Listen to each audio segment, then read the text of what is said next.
Bonjour, c'est Constance. Pas de panique, votre épisode arrive juste après cette présentation. Tout d'abord, permettez-moi de vous souhaiter une excellente année 2021, plus lumineuse que la précédente. Vous commencez à avoir l'habitude, maintenant j'aime vous partager une proposition de podcast juste avant mon épisode. Si vous êtes comme moi, tombé dans la marmite des podcasts et que vous manquez de temps pour partir à la recherche d'épisodes inspirants dans cette vaste bibliothèque que sont les plateformes de podcast, je vous ai déniché la solution idéale. Il existe un podcast tout fraîchement créé qui a pour objectif de vous faire découvrir les épisodes inspirants, bouleversants ou même marrants, bref, marquants et à ne surtout pas rater, et ce, tout sujet confondu. Allez, trêve de suspense, je vous révèle le nom de cette pépite. Il s'agit de Génération Podcast. Chaque dimanche, Anne Fleur vous propose une sélection de 3 épisodes qui l'ont touché, marqué ou ému, et un dimanche sur 2, elle vous propose une rencontre avec un ou une hôte de podcast pour vous dévoiler les coulisses de vos podcasts favoris. Alors ce n'est pas le meilleur tips de l'année 2021 ? Vous m'en direz des nouvelles. Maintenant, place à l'épisode.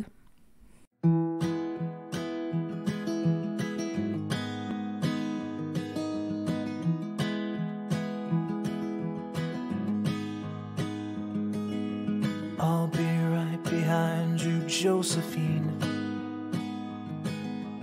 I won't leave you waiting in between. And the cigarette you bummed from me is almost burning out. You suck it till your fingers burn and then you throw it on the ground. Vous écoutez la deuxième partie de l'épisode 13 de la saison 2 du podcast Les enfants vont bien. Je vous retrouve aujourd'hui pour découvrir la suite de l'épisode d'Aurélia et Charlotte, et je sais que vous l'attendez avec impatience et pour cause. Aurélia et Charlotte ont eu le cran, le courage et la confiance pour pratiquer un geste courant dans le milieu de la PMA, mais peu ou pas pratiqué dans une chambre à coucher. Et c'est là qu'on se rend compte de la puissance de notre désir d'enfant dans nos couples. Alors bien sûr, Aurélia et Charlotte se sont renseignées, se sont formées et se sont entraînées pour cela. Elles ont fait appel à des professionnels compétents et compréhensifs qui leur ont transmis leur savoir, qui les ont rassurés et qui les ont guidés. Et c'est dans ce genre de cas qu'on se rend compte que finalement, tous les professionnels médicaux ne sont pas à mettre dans le même panier et qu'ils sont bien plus nombreux qu'on ne le croit à plaider notre cause et à nous aider dans l'ombre. Le message que je souhaite faire passer ici est de ne pas vous décourager face à des accompagnants obtus. Passez votre chemin, vous trouverez la perle qui fera de vous des parents.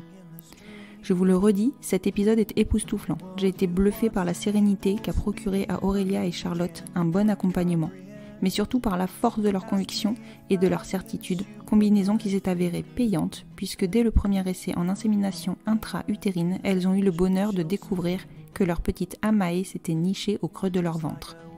PS, vous l'aurez compris, j'ai fait une petite erreur de définition dans l'intro de l'épisode précédent. Aurélia et Charlotte ont commencé par une insémination intravaginale et ont poursuivi par une insémination intra-utérine, le tout en version artisanale. Mea culpa, c'est ça aussi de rédiger mes intros en étant sans arrêt entrecoupée par les filles. Et je ne vous raconte pas comme elles sont pipelettes. Allez, je vous souhaite une bonne écoute. En fait, on avait déjà lu, avant de commencer, pendant toute cette phase de recherche, que certaines femmes, certains couples passaient par des inséminations intra-utérines, soit aidées par des professionnels, voilà, qui faisaient ça, forcément dans l'illégalité et qui soutenaient un peu ces couples-là à leur façon, ou soit de le faire soi-même. Oui, alors il faut rappeler que l'insémination intra-utérine, c'est effectivement la méthode qui est utilisée dans le cadre des inséminations lors des PMA. Oui. C'est une manipulation médicale qui est particulière. Ah oui, on est clairement dans la manipulation médicale. Là, on n'est plus juste dans la question de la petite seringue qu'on met dans le vagin. Là, c'est clair qu'on passe un cap. On passe le col, justement. Exactement, on passe le col. Techniquement, c'est ça. Et toi, qui justement était dans le... Ouais, pas forcément hyper sereine, hyper rassurée, tu envisages cette option-là. Ouais. C'est fou. Parce que je crois que... Je dis beaucoup évidemment, on est deux. Oui, c'est vrai évidemment. Que comme c'est mon corps à ce moment-là, je suis maître de beaucoup de choix, on va dire. Donc à ce moment-là, Charlotte, dans tous les cas, elle était prête, peu importe la méthode, elle était là, elle était à fond, voilà. Et avant de faire les premières inséminations, on avait vu que certains le faisaient, mais ça nous impressionnait beaucoup. On se disait, il y a quand même des risques. Oui, évidemment. Ah oui, je me doute. Il y a quand même des risques. On lisait certaines qui étaient vraiment contre en disant, mais vous vous rendez pas compte, des risques encourus en faisant de telles choses. Et d'autres qui disaient, mais c'est jouable. C'est jouable. Les risques, si on peut les identifier, c'est essentiellement des risques bactériens, non? Oui, c'est ça. Ouais. Mhm. De faire passer derrière le col des bactéries. Et là, Là, c'est dangereux, ouais. oui. On va dire avant le premier échec, on s'était dit, non, on va faire quand même, on va limiter les risques, on va rester sur de l'insémination intravaginale, on va rester à la hauteur de ce qu'on sait faire sans prendre trop de risques. Mais une fois qu'on a eu le premier échec, c'est vrai qu'on avait l'impression qu'on mettait pas toutes les chances de notre côté et que peut-être que si on faisait cette méthode-là, on y arriverait, sachant que pour le coup, au niveau des statistiques, forcément, le taux de réussite était bien plus élevé. Ah oui, évidemment. Et Cryos, dans le matériel qu'ils vous fournissent, ils vous fournissent la canule qui vous permet de passer le col ou pas? Oui, si on la Ah oui, demande. carrément. Oui. Oui. Ah ouais. Mm. Oui. Après, donc effectivement, ça te donne, ça donne envie de le tester. Non, mais c'est ça, on a un peu toutes les cartes en main là. Enfin, et on nous écrit noir sur blanc qu'en faisant ça, il y a plus de chances. Ah oui, en plus c'est précisé. Oui, alors eux nous le disent pas ouvertement comme ça, mais voilà, sur tous ces groupes où on échange beaucoup, c'est évident. Et en même temps, dans les parcours PMA, en clinique, ils passent le col, c'est pas pour rien. Ah non, c'est pas pour rien. Clairement, ça change tout. Donc on s'est dit, pourquoi pas? Mais pour ça, il faut qu'on se prépare. Ouais. On va pas y aller à l'aveugle en se disant on verra bien si ça passe et si ça se passe bien pour moi. Donc à ce moment-là, on en a parlé avec plusieurs professionnels, des proches à nous et notre sage-femme, enfin voilà, pas mal de monde. On avait besoin d'être rassurés quand même, de savoir si on était complètement folle ou pas. Forcément. On nous a pas mal rassurés. Certaines personnes nous ont aidés à rédiger en fait un protocole à suivre, geste après geste. D'accord. Qu'on a fait valider à d'autres en disant est-ce que tu es sûr que si on fait ça, c'est bon, on prend pas de risque. Ouais. Voilà. Donc une fois que le protocole était bon, il fallait être en capacité de le faire, de le réaliser. Donc là, on s'est lancé, on a eu un rendez-vous avec une sage-femme. Ce rendez-vous qui est juste mythique pour nous. On a fait une sorte de cours d'anatomie. D'accord. Avec pour cobaye moi-même.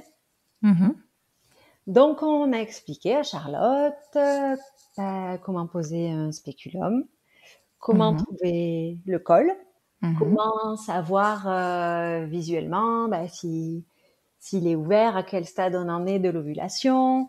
Et ensuite, il y a des schémas, savoir comment poser le cathéter, combien de centimètres une fois qu'on est passé au col.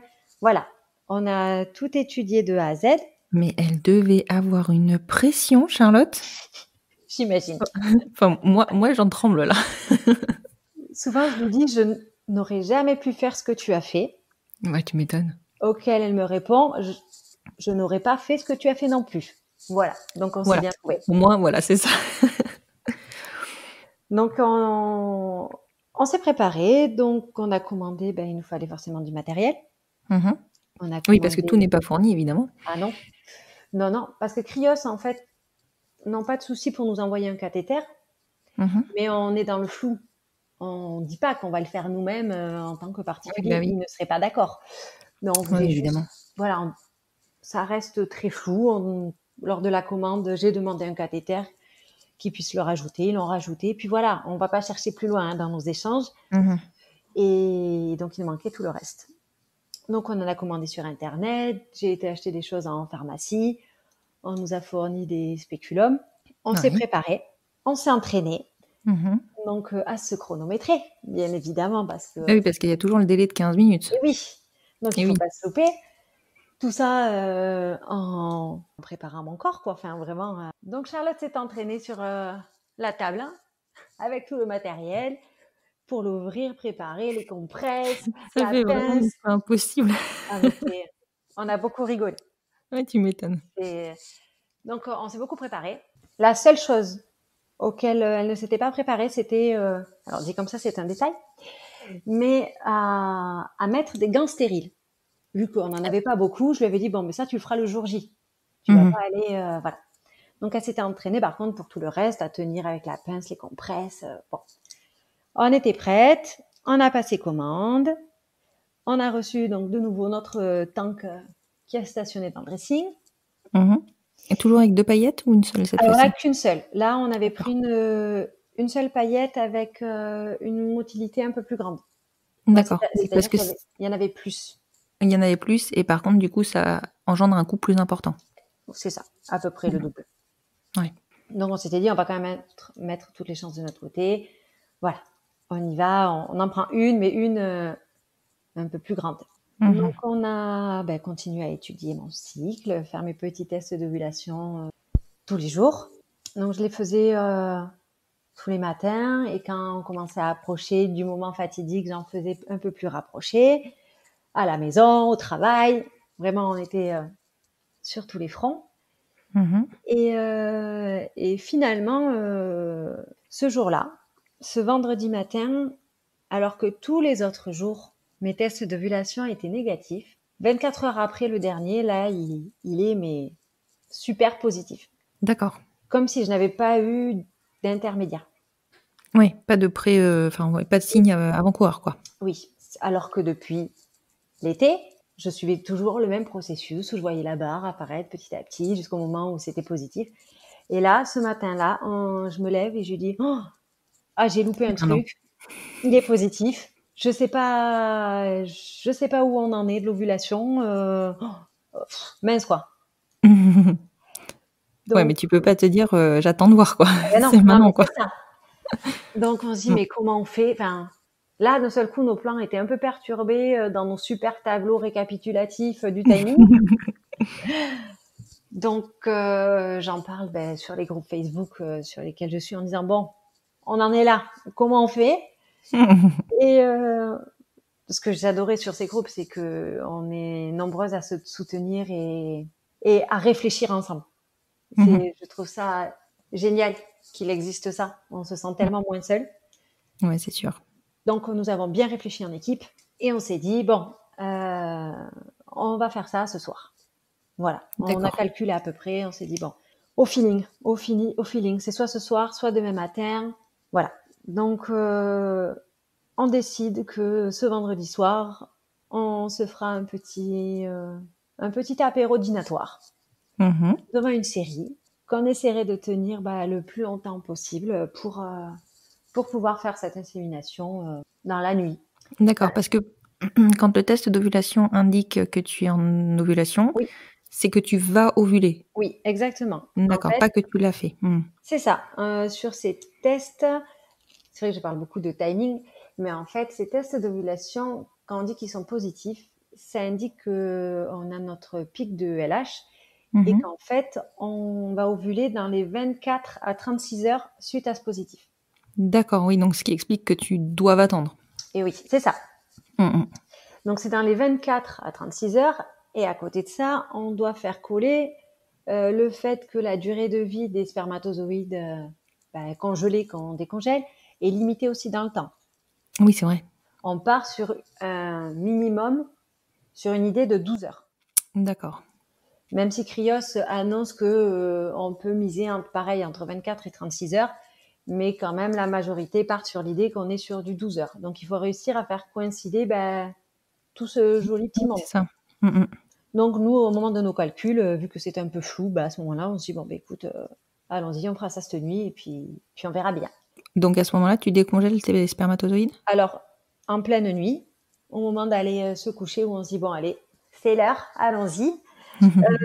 C'est parti, on décongèle, on ouvre le tank, on sort la paillette et puis on s'installe sur notre lit avec tout le matériel partout, le champ stérile. Ah oui, carrément. Le but étant de prendre le moins de risques possible. C'est ça. Quand même.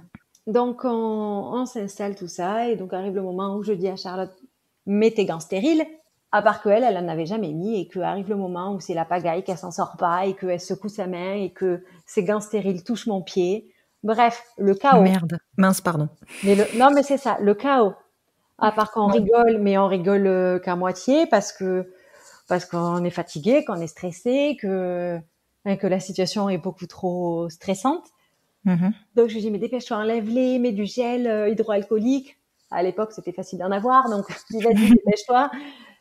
Et donc, on nous avait prévenu en plus que voilà, au moment de l'introduction du cathéter, au passage du col, que je pourrais ressentir des sensations pas forcément agréables. Donc, on m'avait prévenu tout ça. Donc, on se lance avec quand même un peu d'appréhension, elle, de me faire mal involontairement, et moi, voilà, de souffrir un peu et Oui, bien sûr. voilà, et que tout se passe bien. Donc, on se lance en rigolant. Je tremble beaucoup, je crois, de stress et d'excitation, de trop Ouais, d'émotions. bien sûr. Et puis elle le fait. Et puis en fait, ça se passe très bien. Ça se passe très bien. Je sens rien. Enfin, je m'attendais à vraiment des sensations désagréables et un peu douloureuses. Non, tout se passe bien. Et puis ça y est, c'est fait, quoi. Et elle a aucun doute sur le fait qu'elle a réussi à passer le col, que... Ah non, elle est sûre d'elle. Là, on devient des professionnels. Non, c'était évident. Et même elle rigole parce que forcément, entre le moment où on a fait le petit cours d'anatomie et ce jour-là où pour le coup je suis en pleine ovulation, il faut savoir que le col il se modifie au fur et à mesure de nos cycles. Donc là, pour elle c'est évident. Elle me dit mais là c'est sûr on y est. C'est sûr, on est bon, on est en plein dans l'ovulation. Vraiment on devient des spécialistes. C'est ça. Donc on se dit bon c'est fait. Nous voilà à 1h30 du matin sur notre lit à avoir essayé de faire notre bébé. Et puis voilà, tout ça dans le rire, et on range tout ça, on reprend notre vie ordinaire. Le chien a été malade dans le couloir, il faut nettoyer. Enfin bref, ouais, la vie, vraiment quoi. la soirée ordinaire mais improbable.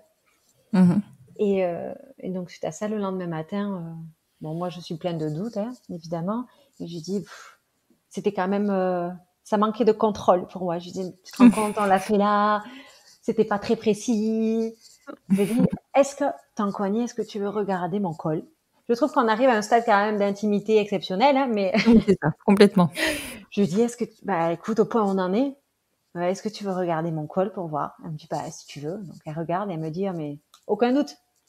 Elle me dit aucun doute, tout est fermé à double tour. Elle me dit maintenant on a toutes les chances de notre côté. Enfin là, on a fait ce qu'on avait à faire. Oh, c'est fou, c'est hallucinant. Donc suite à ça, on a attendu. Nous avons attendu chaque jour en disant il faut pas y penser. Ça me fait toujours beaucoup rire. Impossible. C'est ça, évidemment, on n'y pense pas. Donc j'ai essayé de pas trop en parler, mais j'ai beaucoup pensé. Et puis je crois, au 11e jour, j'ai commencé à ressentir quand même pas mal de choses dans mon corps. Mais bon, je me disais non, ne dis rien, c'est dans la tête. Et puis en fait, j'ai fait un test et le 14 février, il était positif. Ah, c'est fou. Vous avez réussi. Ouais. C'est une histoire de dingue. Ouais. Et on réalisait pas. Enfin, tu m'étonnes. Je crois que même les 9 mois, pour nous, c'était tellement improbable qu'on ait réussi comme ça que non, on n'arrivait pas. On se disait non mais ça a été trop facile, c'est pas normal. Les autres galèrent. Et nous, on fait ça après une soirée à boire des bières, à rigoler et on fait des trucs complètement fous et ça marche. Mais ouais. Vous faites partie de ce faible pourcentage pour qui ça marche presque du premier coup finalement. C'est ça. Ouais. Non, mais c'est vraiment, vous avez une histoire, mais enfin, je pense que, je sais pas si vous raconterez la conception de vos enfants à vos enfants, mais franchement, je pense que ça vaut le détour quand même. Oui. Ouais, c'est ce qu'on se dit. On se dit que Amae était faite, dans tellement de joie, d'amour, de rire. Enfin, on pouvait pas espérer mieux. On a eu la chance d'y arriver comme ça et ça répond à toutes nos attentes et besoins. C'est juste dingue, même si bien évidemment tout ça est illégal et c'est moche et j'aime pas faire ça. Bien sûr, mais bon, j'ai aucun regret, c'est tellement juste fou. Et oui, si c'était à refaire, vous referiez la même chose. Évidemment, 100 fois. Évidemment. Ah non, mais ça me met, franchement, je trouve ça génial comme parcours. Voilà, ça a répondu, enfin, vous êtes allé au bout des choses en ne mettant jamais voilà, vous n'avez jamais mis entre parenthèses vos envies pour vous assurer que ça puisse fonctionner. Non. Bravo, Je franchement crois bravo. que notre histoire a été tellement baladée, je crois, par les autres, par la vie des autres. Enfin, nos débuts, voilà, je pense qu'on a des débuts quand même particuliers. Mhm. Et je crois qu'à un moment donné, une fois qu'on a pu être entièrement libre de nous aimer et de mener la vie qu'on voulait, pour moi, il était hors de question que quelqu'un d'autre puisse se mettre sur notre chemin. Que ce Ouais. soit dans notre couple, dans notre mariage, et alors encore plus dans la conception de nos enfants. Et alors justement, ça a été accueilli comment ce bébé dans vos familles? Alors, Je suppose que vous leur avez pas raconté la conception? alors maintenant si. D'accord. En fait, on avait fait le choix de ne pas parler à nos familles du moment où nous nous sommes lancés. Mhm. Voilà. Parce que on a considéré que de façon générale, les gens ne crient pas sur tous les toits qu'ils se lancent dans l'aventure du C'est pas bébé. faux. C'est même Donc, il était, rare. oui.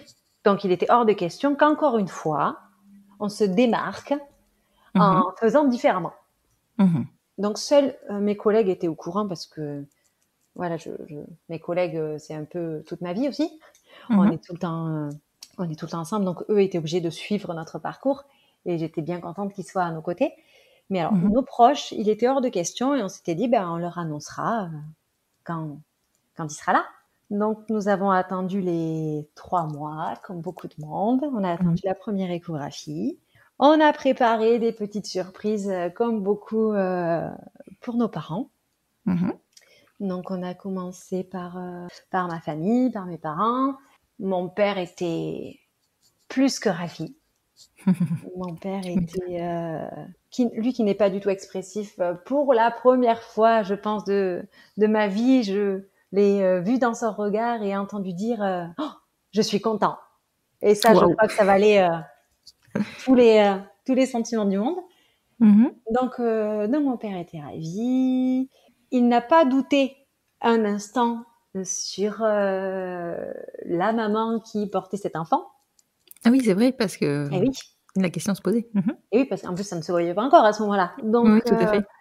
Donc il a rigolé, il a regardé Charlotte, il a dit ah, félicitations, et puis bon, il était content et très content. Il était prêt à l'annoncer presque sur le journal et appeler toute la famille pour le dire. Ma maman, ça a été, on va dire, pris avec un peu plus d'étonnement. Mais elle est très contente d'être grand-mère aujourd'hui. Mhm. Et je pense qu'elle a réagi comme elle a pu sur le moment en demandant ah mais qui? Alors j'ai dit Oui. mais d'après toi, normalement c'est évident pour tout le monde. Je me suis dit mais c'est moi. Elle me dit ah mais comment? Enfin donc voilà, à partir de là on l'a expliqué. D'accord. Nous on a fait le choix. On comprend aussi que pour beaucoup c'est quelque chose de très intime, qui préfèrent le garder pour eux et pour leur enfant, mais c'est vrai que nous rapidement on a décidé de raconter tout ça à ceux qui étaient capables de De l'entendre l'entendre. et de l'accepter sans jugement. Mhm. Et aussi, on va dire, à nos parents pour, pour leur expliquer et qu'ils puissent peut-être plus facilement assimiler tout ça. Voilà. Donc on a raconté à qui on avait envie de raconter parce qu'on trouve que c'est complètement dingue comme histoire Mais et qu'on c'est est complètement super dingue. fiers d'avoir fait ça. Et Mais c'est clair. donc on a raconté sans souci en disant que on voulait surtout pas que ce soit quelque chose de tabou et donc c'est passé comme ça. En effet, les gens sont surpris parce qu'ils Oui. s'imaginent pas qu'on puisse faire ça. Mhm. Une fois passé l'étonnement, forcément, il y avait quand même un peu d'inquiétude pour nos parents en disant mais vous vous rendez compte, qu'est-ce que vous avez fait au niveau des risques? Et puis on leur explique bien qu'on n'a plus 15 ans et qu'on sait ce qu'on fait et donc Et que bon, c'était un choix fait en conscience, quoi. exactement. Donc petit à petit, mais non, mais c'est bien passé. La famille de Charlotte aussi, son papa, du côté de son papa, très bien. Et sa maman, on n'a plus de lien déjà depuis quelque temps. Donc, Mhm. nous n'avons pas eu à lui annoncer, mais elle sait qu'une petite fille est arrivée. Mais c'est la vie, c'est Oui, ainsi. tout à fait. C'est la vie de nos familles aussi, hein, hélas. C'est ça. Je vais, je vais te poser quelques questions Ouais, de fin d'épisode, ouais, parce qu'on y arrive tout d'accord. doucement. Donc évidemment, je suppose que vous êtes en procédure d'adoption pour Ouais, Maë? bien sûr. C'est en cours. C'est pas a priori la partie la plus compliquée du problème pour vous. Du tout, du tout, du tout.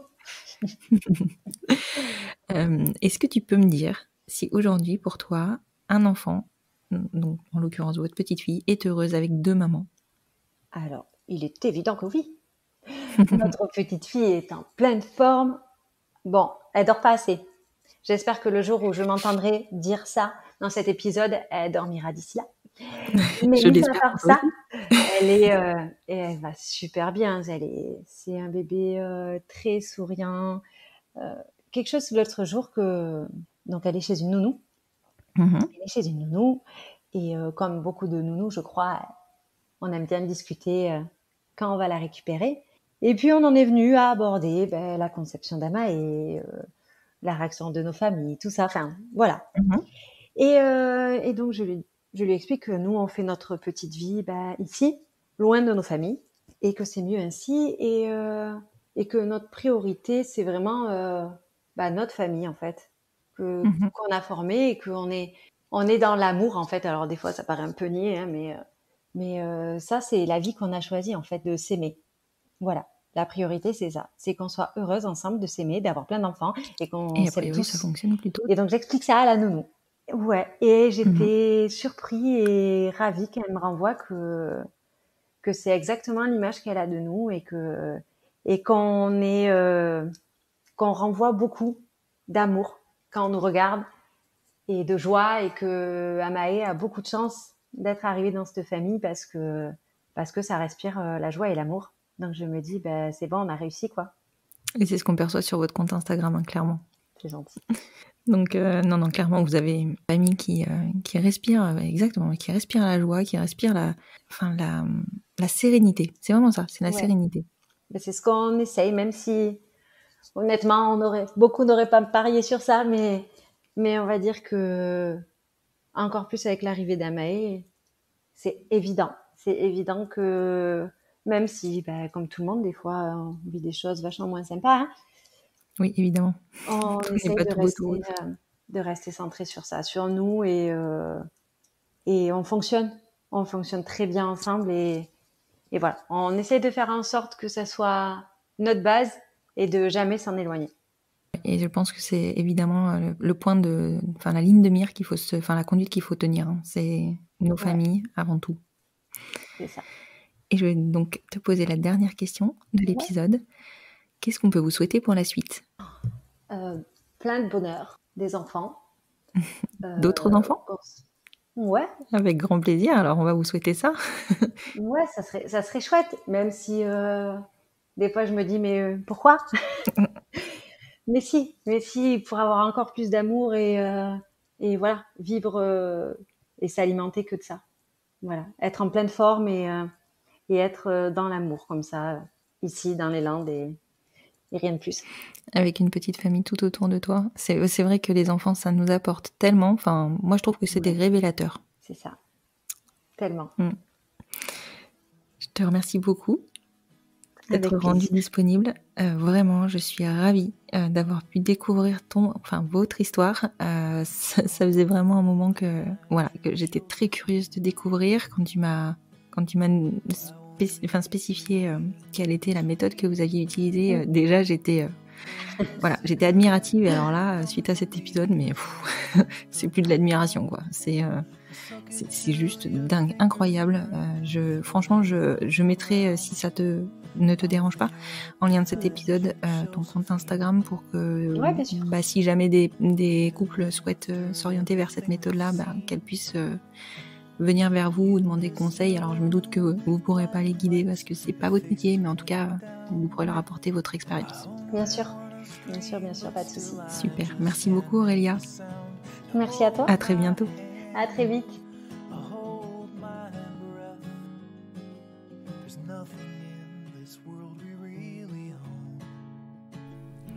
Et voilà, c'est enfin la fin de cet épisode. Je vous rappelle ce que je vous ai annoncé sur Instagram, sur le compte Instagram du podcast @lesenfantsvontsbien podcast. À partir de la semaine prochaine, je repasse sur des épisodes complets chaque semaine. J'ai bien entendu vos frustrations et j'essaye de répondre au mieux. Si cet épisode vous a plu, je vous remercie de le partager, de le faire découvrir et surtout, n'hésitez pas à le conseiller et à conseiller le podcast à des familles qui seraient en plein parcours ou en pleine réflexion quant à leur parcours de conception. Vous savez maintenant, et je vais encore vous le redire, combien il est important de noter aussi le podcast sur vos plateformes d'écoute et d'y ajouter un petit commentaire, ça fait toujours chaud au cœur. Je vous retrouve vendredi prochain, du coup, pour un nouvel épisode complet du podcast Les enfants vont bien. À très vite.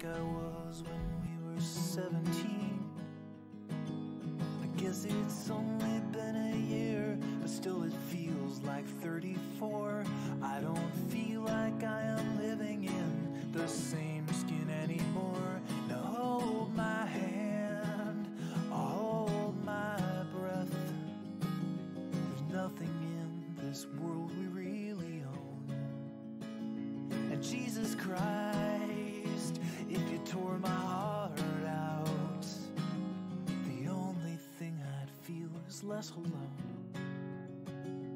less alone.